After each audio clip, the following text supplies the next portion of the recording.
கணித்துக்குரியவர்களே, பெரியவர்களே, அல்லாஹ்வின் நல்லடியார்களே, இன்று இன்ஷா அல்லாஹ் மரணத்தை நோக்கி என்ற தலைப்பில் சில விஷயங்களை பார்ப்போம். ஒரு மனிதன்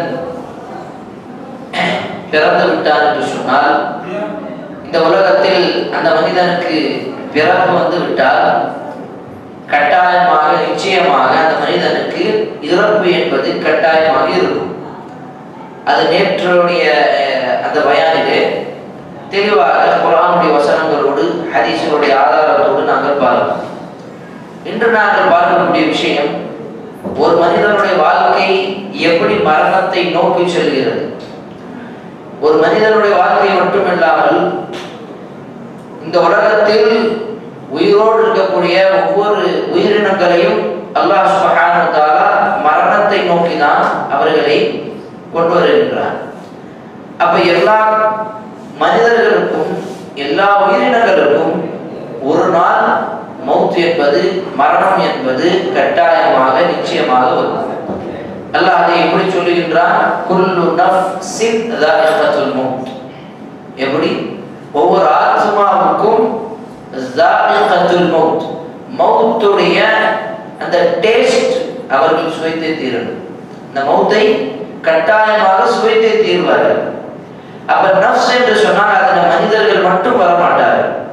பல பேருக்கு இந்த நஃப்ஸ் என்று சொன்னால் மனிதர்கள் மட்டும் தான் நினைத்திருப்பார்கள். நஃப்ஸ் என்று சொன்னால் ஒரு உயிர், ஒரு நஃப்ஸ். அப்ப அந்த நஃப்ஸ் எந்த இடத்துல இருக்கும்? எதெல்லாம் உயிர் இருக்கோ அது எல்லாமே நஃப்ஸ் தான். அப்ப உயிரினங்களாக இருக்கக்கூடிய ஒவ்வொருக்கும் அல்லாஹ் சுப்ஹானஹு வ தஆலா மௌத்தை நிர்ணயித்திருக்கிறான். அப்ப அந்த மௌத் யாருக்கு வரும்? யாரெல்லாம் இந்த உலகத்தில் உயிரோடு இருக்கிறார்களோ அவர்களுக்கு வரும். இன்னும் ஏன் அல்லாஹ் இந்த உலகத்துக்கும் ஒரு மௌத், ஒரு முடிவு வச்சிருக்கிறான். அதை எப்படி சொல்லுகின்றான்? பிகுல்லி அம்ரின் முஸ்தகிர், ஒவ்வொரு காரியங்களுக்கும் ஒரு முடிவு உண்டு. சூரத்துல் அன்ஆமுடைய வசனத்தில் அல்லாஹ் சொல்லுகின்றான், ஒவ்வொரு காரியத்துக்கும் ஒரு முடிவு உண்டு. வலிகுல்லி உம்மத்தின் அஜல், ஒவ்வொரு சமுதாயத்திற்கும் ஒரு முடிவு உண்டு. அவர்களுடைய முடிவு எதன் பக்கம் இருக்கிறதோ அதே பொழுதுதான் அல்லாஹ் அவர்களுக்கு கூலி கொடுப்பார்.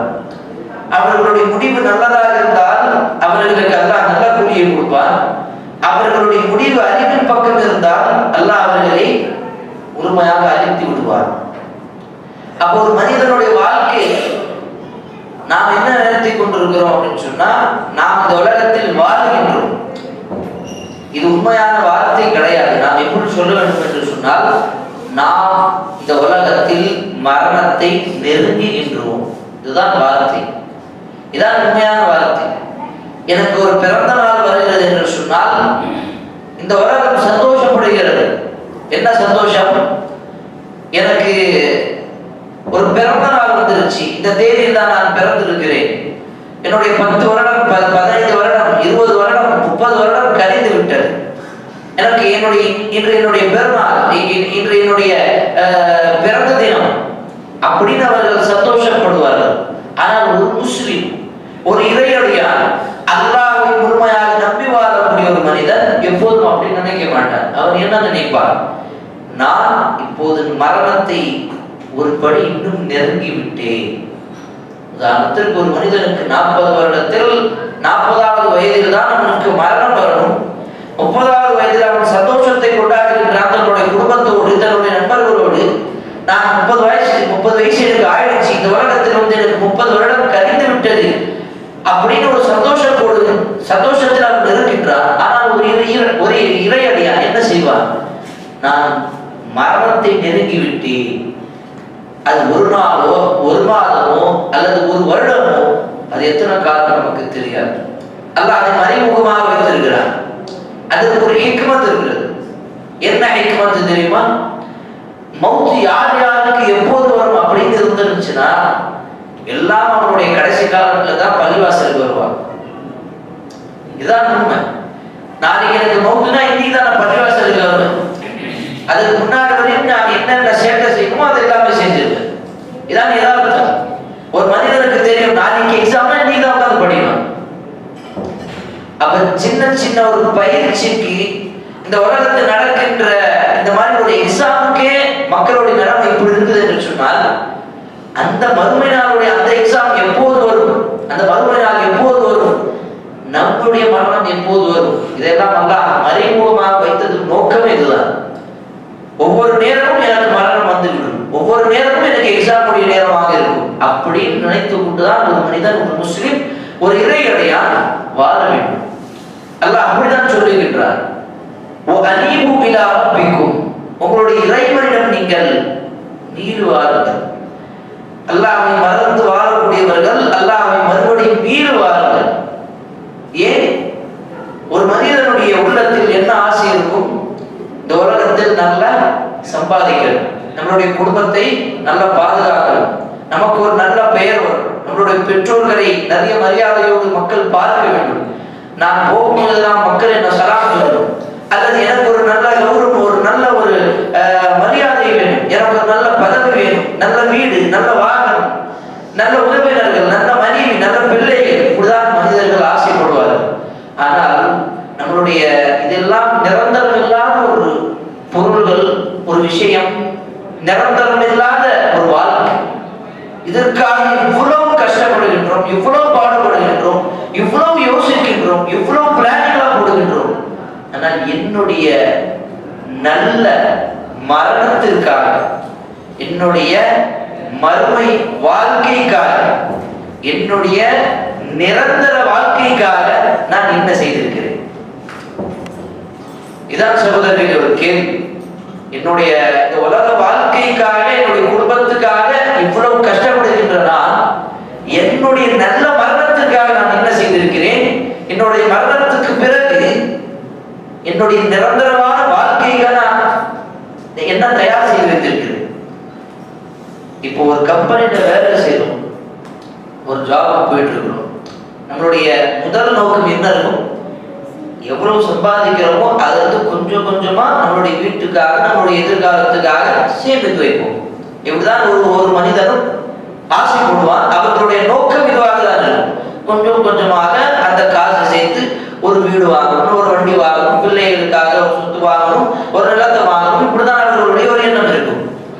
ஆனால் மறுமை வாழ்க்கை சம்பந்தமாக வரும்போதெல்லாம் இந்த மரணத்துக்கு பிறகு ஒரு வாழ்க்கை இருக்கிறது என்பதை நாங்கள் மறந்துவிட்டு எல்லாம் அந்த உலக வாழ்க்கைக்காகவே வாழ்கின்றோம். ஒருபோதும் அந்த மறுமை வாழ்க்கைக்காக சேமித்து வைக்கக்கூடிய ஒரு பழக்கம் நம்மிடத்தில் இல்லை.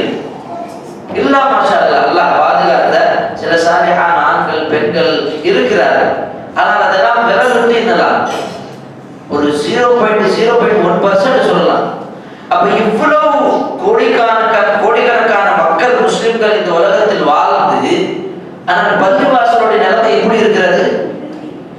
யாரெல்லாம் மௌத்து நெருங்கிட்டான்னு தெரியுதோ, வயசாயிடுச்சோ, அவங்கதான் பள்ளிவாசலுக்கு வராங்க. இளைஞர்கள் அவர்களுடைய கூட்டம் பள்ளிவாசல் இருக்குதா? கிடையாது. ஏன்? அவர்களுக்கு தெரியும் இந்த வயசு ஆட்டம் பாட்டம் போடக்கூடிய ஒரு வயசு, இந்த வயசுல தான் போய் சுத்தலாம், இந்த வயசுல தான் போய் என்ஜாய் பண்ணலாம். அவர்களுடைய உள்ளத்தில் இப்படிதான் இருக்கும். ஆனால் ஒரு இறையடியான், ஒரு முஸ்லிம், அவருடைய உள்ளத்தில் என்ன இருக்கும்? நான் எங்க இருந்தாலும் சரி, எனக்கு மரணம் எப்போது வேணாலும் வரலாம், எந்த வயதுல வேணாலும் வரலாம், எந்த நேரத்தில் வேணாலும் வரலாம், எப்படி வேணாலும் வரலாம்.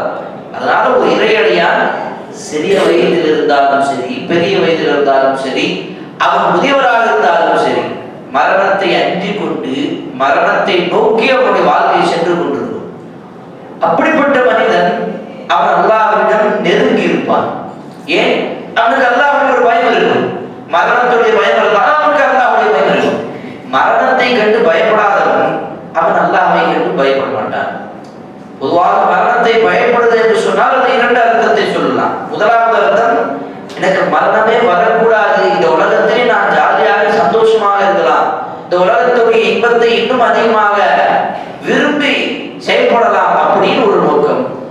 மரணத்தை பயப்படுது இரண்டாவது அர்த்தம், இந்த மரணத்துக்கு பிறகு எனக்கு என்ன நடக்கும் அதை கண்டு பயப்படுது. அதுதான் ஒரு முஸ்லிம் பயப்பட வேண்டும்.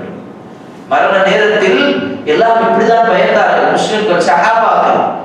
உமர் ரலியல்லாஹு அன்ஹு அவர்களுடைய மரண நேரத்தை பாருங்கள். அல்லாஹ் அக்பர்.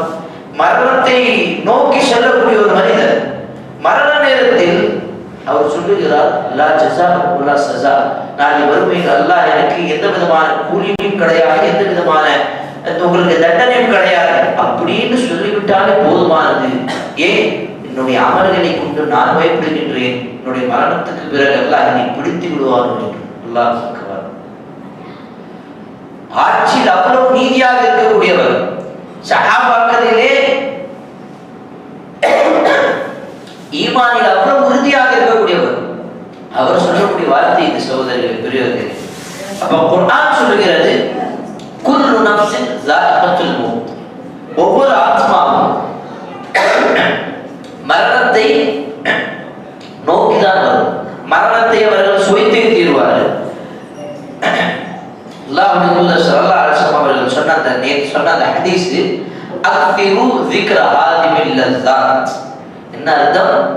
ஆசைகளை வெட்டக்கூடிய மௌத்தை அதிகமாக நினைவு கூறுங்கள். ஏனென்று சொன்னால் ஒரு மனிதனுக்கு எப்போது மௌத்து வரும் அவனுக்கு தெரியாது. அப்ப ஒரு மனிதன் மௌத்தை நினைத்து கொண்டிருந்தால் இந்த உலகத்துடைய ஆசை அவனுக்கு இருக்காது. அவனுக்கு இஷாவுக்கு பிறகு ஒரு மரணம் வரும் அப்படின்னு ஒரு சந்தேகம் வந்தாலே போதும், அவர் என்ன செய்வான்? போய் குர்ஆன் படிப்பான், போய் பள்ளிவாசல்ல துஆ செய்வான், வீட்டில் அல்லாஹ்வை நல்லா பார்த்துப்பான். அவனுக்கு ஒரு சந்தேகம் வந்தாலே அவன் நல்ல விஷயம் தான் செய்ய ஆசைப்படுவான். இதுவே அவனுக்கு பயம் இல்லாம இருந்தா, இன்னைக்கு பீச்சுக்கு போகணும், நாளைக்கு தியேட்டருக்கு போகணும், அதுக்கப்புறம் ஏதாவது ஒரு பொண்ணு கூட சுத்தி, இப்படிதான் ஒரு இளைஞருடைய நிலைமை இப்படி இருக்குது. மரணத்தை கண்டு பயப்படக்கூடிய ஒரு இளைஞர், மரணத்தை கண்டு பயப்படக்கூடிய ஒரு மனிதன் மரணத்தை நோக்கி செல்லுகின்றான் என்ற அந்த உணர்வோடு அவன் எப்போதும் பயந்திருப்பான். அப்ப ஆண்களும் சரி பெண்களும் சரி இருவர்களுடைய வாழ்க்கையில் சம்பந்தப்பட்ட விஷயம் என்ன என்று தெரியுமா? அவர்களுக்கு மரணத்துடைய பயம் இல்லாமல் இருக்கும் பொழுதெல்லாம் அவர்கள் பாவம் செய்து விடுவார்கள். மரணத்துடைய பயம் வரும்போதெல்லாம் அவர்கள் மன்னிப்பு கேட்டு பாவ மன்னிப்பு கேட்பார்கள். எப்போதெல்லாம் பயம் வருமோ, நான் பயந்து நான் மரணத்தை விடுவேனோ, எனக்கு பிறகு எனக்கு மௌத்து வந்து விடுமோ, அப்போதெல்லாம் பெற்றோர்கள் பிள்ளைகள் அழைத்து சொல்லுவாங்க, எப்பா பார்த்துக்கோ வீட்டை, இந்த மாதிரி சொத்து இருக்குது, இந்த மாதிரி கடன் இருக்குது, இந்த மாதிரி என்னுடைய நண்பர்கள் இருக்காங்க, என்னுடைய வீட்டில் இந்த பொருள் இருக்குது, இன்னைக்கு எப்போ மௌத்துன்னு எனக்கு தெரியாது, அதனால இதெல்லாம் பார்த்துக்கோங்கப்பா அப்படின்னு சொல்லுவாங்க. மரணத்துடைய பயம் இல்லாமல் இருக்கக்கூடிய பெற்றோர்கள் என்ன சொல்வார்கள்?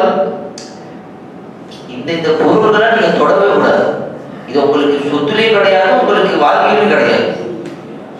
அப்ப பிள்ளைகளை நியாயமாக நேர்மையாக இல்லாமல் அவர்களை பார்க்கக்கூடிய பெற்றோர்கள் மரணத்தை கண்டு பயப்படாமல் இருக்கிறார்கள். அதனால தான் அப்படி செய்வார்கள்.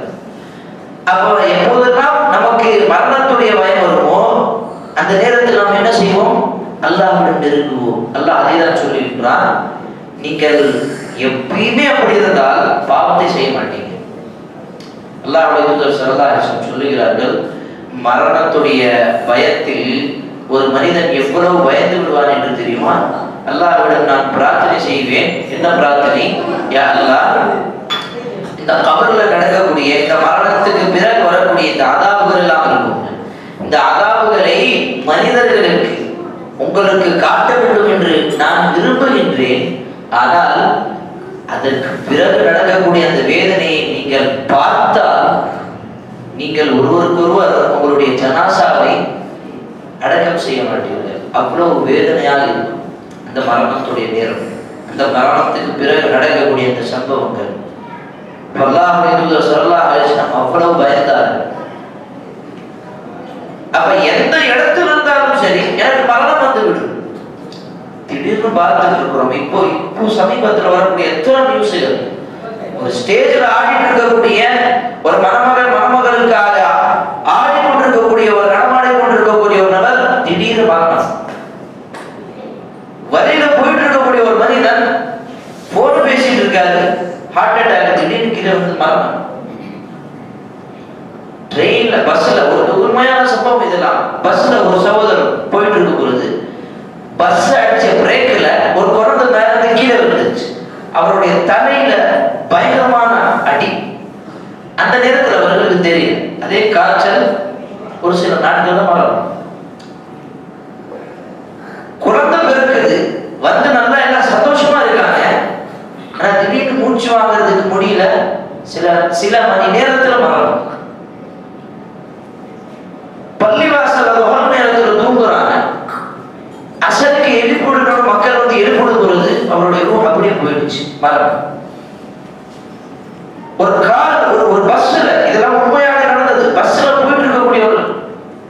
சில கூட்டம், அந்த கூட்டத்தில் இளைஞர்களுடைய பட்டாளம் ஒரு கூட்டம் இருக்குது. அந்த பஸ்ல அவர்கள் பாட்டு போட்டிக்கிட்டு டான்ஸ் ஆடிக்கிட்டு அதே பாவத்தை சம்பாதிச்சுட்டு பஸ்ல போயிட்டு இருக்காங்க மலையில. திடீர்னு பஸ்ஸுக்கு வந்து எல்லாமே ஸ்பாட் மரம். இங்க இருந்து பள்ளிவாசல் வந்து வீட்டுக்கு போகணும். திடீர்னு ஒரு பள்ளம் வருது, பார்த்த உடனே ஒரு சகோதரர் கீழே விழுந்துகிறாரு. திடீர்னு மரணம். ஒரு 1 வருடம் 2 வருடத்துக்கு முன்பாக ஒரு கேட்ட சம்பவம். வெள்ளிக்கிழமை அன்று ஒரு சகோதரர், சில சகோதரர்கள் என்ன செய்வார்கள் சொன்னா, மஸ்ஜித் பக்கத்துல இருக்கக்கூடிய அந்த கபரஸ்தான்ல அந்த கபரை தோண்டுவாங்க. ஒரு சகோதரர் அதே வெள்ளிக்கிழமை அந்த கபரை தோன்றாரு, ஒரு போட்டோ எடுக்கிறாங்க. திடீர்னு 1 மணி நேரத்துல கழிச்சு அதே கபரை அவர் புதைச்சிட்டாங்க, அடக்கம் செஞ்சுட்டாங்க. அவருக்கே தெரியாது நான் தோன்ற அந்த கபர் எனக்கு தான் அப்படின்னு. திடீர்னு மரணம். ஏதோ ஒரு மரத்தடியில போன் பேசிட்டு உட்கார்ந்து இருக்காங்க. திடீர்னு ஒரு இடி மின்னல், திடீர்னு மரணம். பண்பு சகோதரர்களே, பெரியவர்களே, தாய்மார்களே, சிறுவர்களே, மரணத்தை நோக்கி நாங்கள் ஒவ்வொரு நொடியும் ஒவ்வொரு நேரமும் நெருங்கிட்டு இருக்கிறோம். இங்க இருக்க உட்கார்ந்து இருக்கக்கூடிய யாருக்கும் தெரியாது அடுத்த நிமிஷம் நான் உயிரோடு இருப்பேன் அப்படின்னு. அடுத்த நேரம் நான் உயிரோடு இருப்பேனா எந்த விதமான உத்தரவாதம் கிடையாது. அதனாலதான் ஒரு விஷயத்தை செய்தார்கள். எல்லா முஸ்லிம்களும் செய்யக்கூடிய ஒரு காரியம் என்ன தெரியுமா? சொன்னார்கள், ஒரு முஸ்லிமுடைய படுக்கையில் அவருடைய தலைவாணிக்கு கீழே 3 நாட்களுக்கு மேலாக வசியத்து பேப்பர் வசியத்தாக இல்லாமல் இருக்கக்கூடாது. ஒரு முஸ்லிம் எப்போதும் தன்னுடைய படுக்கைகளுக்கு கீழே என்ன வைக்க வேண்டும்? ஒரு வசியத்தை வைக்க வேண்டும்.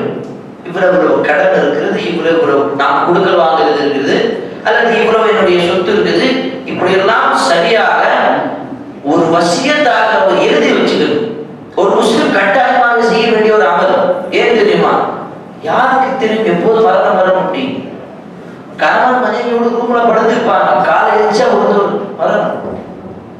பிள்ளைங்க திடீர்னு விளையாட வந்தவனே தூங்கி இருப்பான், காலையில் எழுதிக்க முடியல, மூக்குல காதல் நடந்த திடீர்னு மரணம். சஹாபாக்கள் நடந்த சம்பவம் தான் நம்ம கேள்விப்பட்டிருப்போம். ஒரு அறிஞர் சொல்றாரு, ஒரு அரபி வார்த்தை கவிதையில, அத்துன்யா தின்னும் சாகி, இந்த உலகம் எப்படி அப்படின்னு சொன்னா ஒரு மாயமான ஒரு நிழலை போலதான், அதை இழுத்துக்கிட்டே தான் இருக்கும். ஆனால் ஒரு மௌத்து ஹக்குன் நாசி, மௌத்து எப்படி தெரியுமா? அது யாரையும் விடாது, பார்த்த உடனே அதை பிடிச்சிடும். ஹக்குன் நாசி, அது உண்மையான ஒரு, அதை யாரும் மாற்றவும் முடியாது. ஒரு சமூகத்துக்கு அல்லாஹ் ஒரு மரணத்தை கொடுத்து விட்டால் அது ஒரு நிமிடம், ஒரு நொடி முந்தவும் முடியாது, பிந்தவும் முடியாது. அப்போ ஒரு மனிதனுடைய மரண நேரம் எப்போது வரும் அவனுக்கே தெரியாது.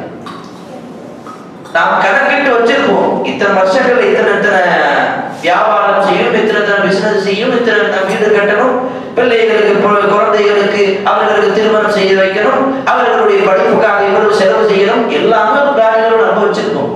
ஆனா என்னைக்காவது யோசிச்சு பாருங்க சகோதரர்களே, பெரியவர்கள், பெற்றோர்களுக்கு, இந்த எல்லா பிளானிங்களும் மரணம் அப்படின்னு ஒரு பிளானிங் வச்சிருப்போமா? திடீர்னு மரணம் வந்துச்சுன்னா இதை செய்யணும்.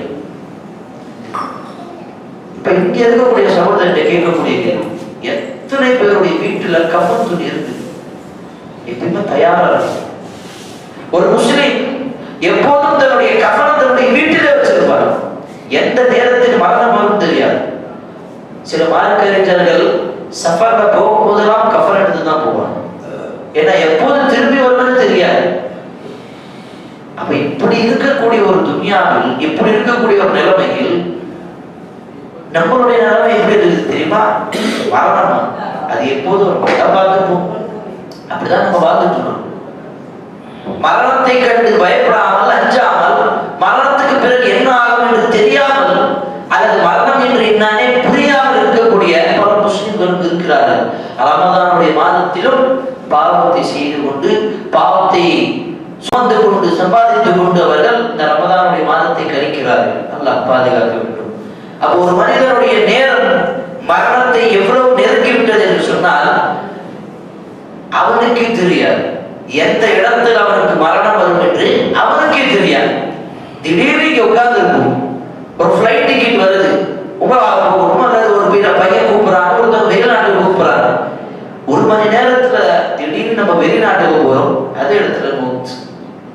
மறுபடியும் இங்கே வர முடியல. அப்ப இந்த மாதிரி பல மரண சம்பவங்களை, செய்திகளை தொடர்ந்து நியூஸ்ல பார்க்கிறோம், செய்திகளை பார்க்கிறோம், நம்மளுடைய குழுக்களை பார்க்கிறோம், ஜனாசாவுடைய குரூப்ல பார்க்கிறோம், நம்மளுடைய அக்கம் பக்கம் வீட்டுல இருக்கக்கூடிய நமக்கு தெரிந்தவர் இப்பதான் பேசிட்டு வந்தோம், வந்து பார்த்தா அவரை இறந்துட்டாருன்னு சொல்றாங்க.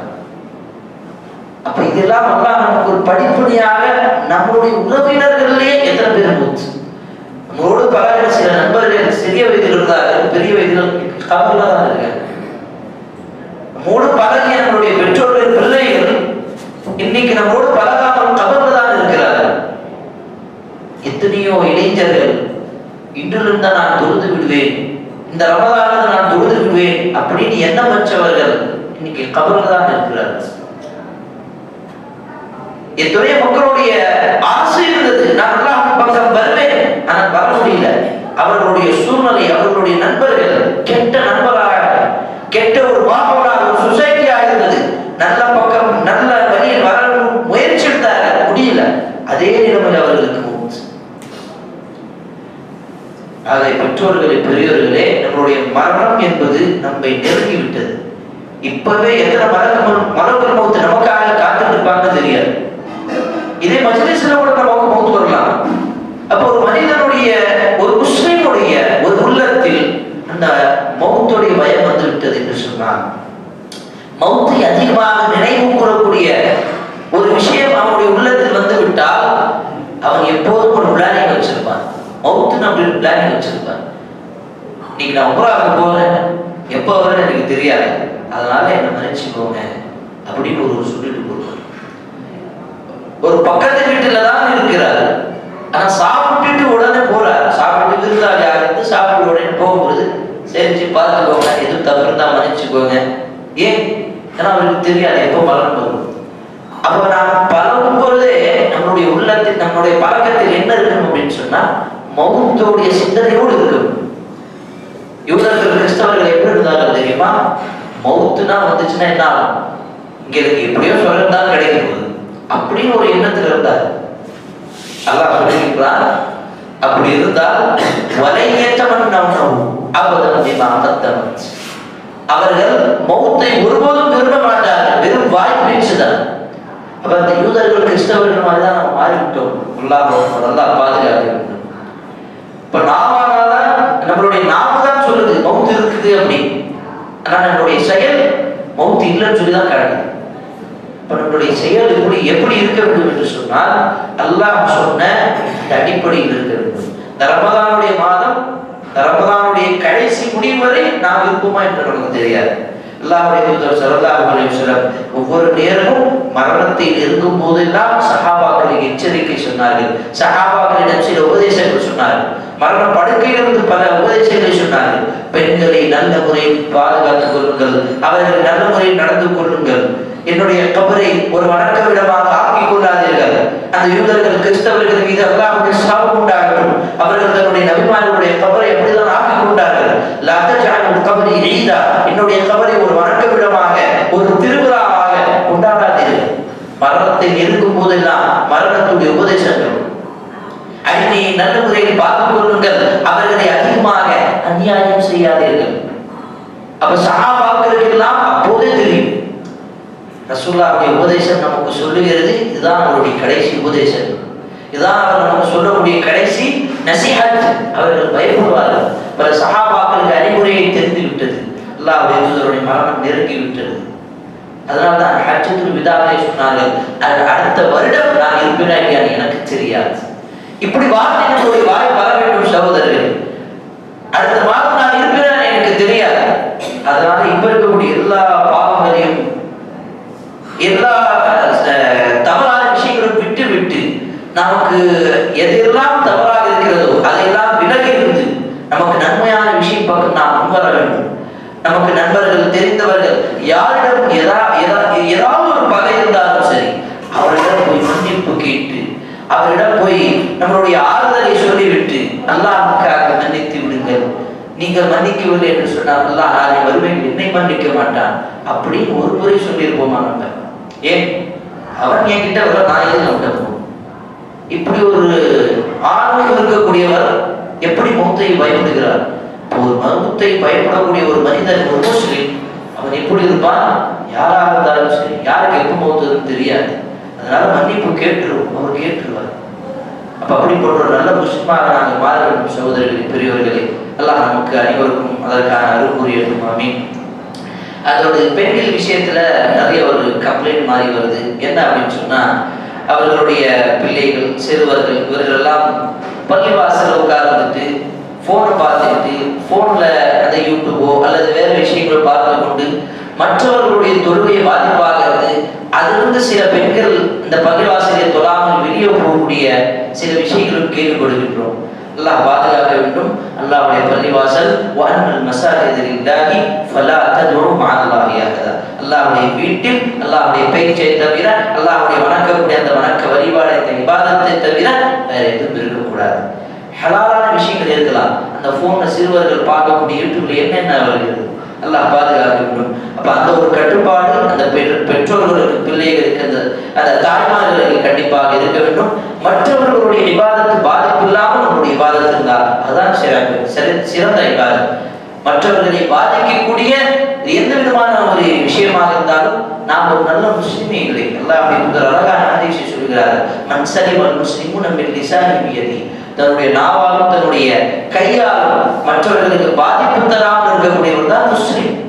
அப்ப நாம் அப்படிதான் இருக்க வேண்டும் சகோதரர்களே, பெரியவர்களே. அதே போன்ற ஒரு சின்ன ஒரு அறிவிப்பு என் சார்பாக என்ன அப்படின்னு சொன்னா, அல்ஹம்துலில்லாஹ், ஹதீஸுடைய விஷயத்தில் ஒரு சின்ன ஒரு முயற்சி, ஒரு புத்தகமாக சிறுவர்களுக்கும் பெரியவர்களுக்கும் இஸ்லாத்தை ஏற்றவர்களுக்கும் எல்லாருக்கும் ஒரு 2-3 வார்த்தை இருக்கக்கூடிய ஒரு சின்ன ஹதீஸ் புத்தகத்தை தொகுத்திருக்கிறேன். அல்ஹம்துலில்லாஹ், இதை தனிப்பட்ட முறையில் தொகுத்தாமல் இதனுடைய மேற்பார்வைக்காக தமிழ்நாட்டிலும் இலங்கையிலும் இருக்கக்கூடிய கிட்டத்தட்ட 25 மார்க்க அறிஞர்களுடைய மேற்பார்வை, அவர்களுடைய வாக்குரையோடு அல்ஹம்துலில்லாஹ் இந்த புத்தகத்தை வெளியிட்டிருக்கிறோம்.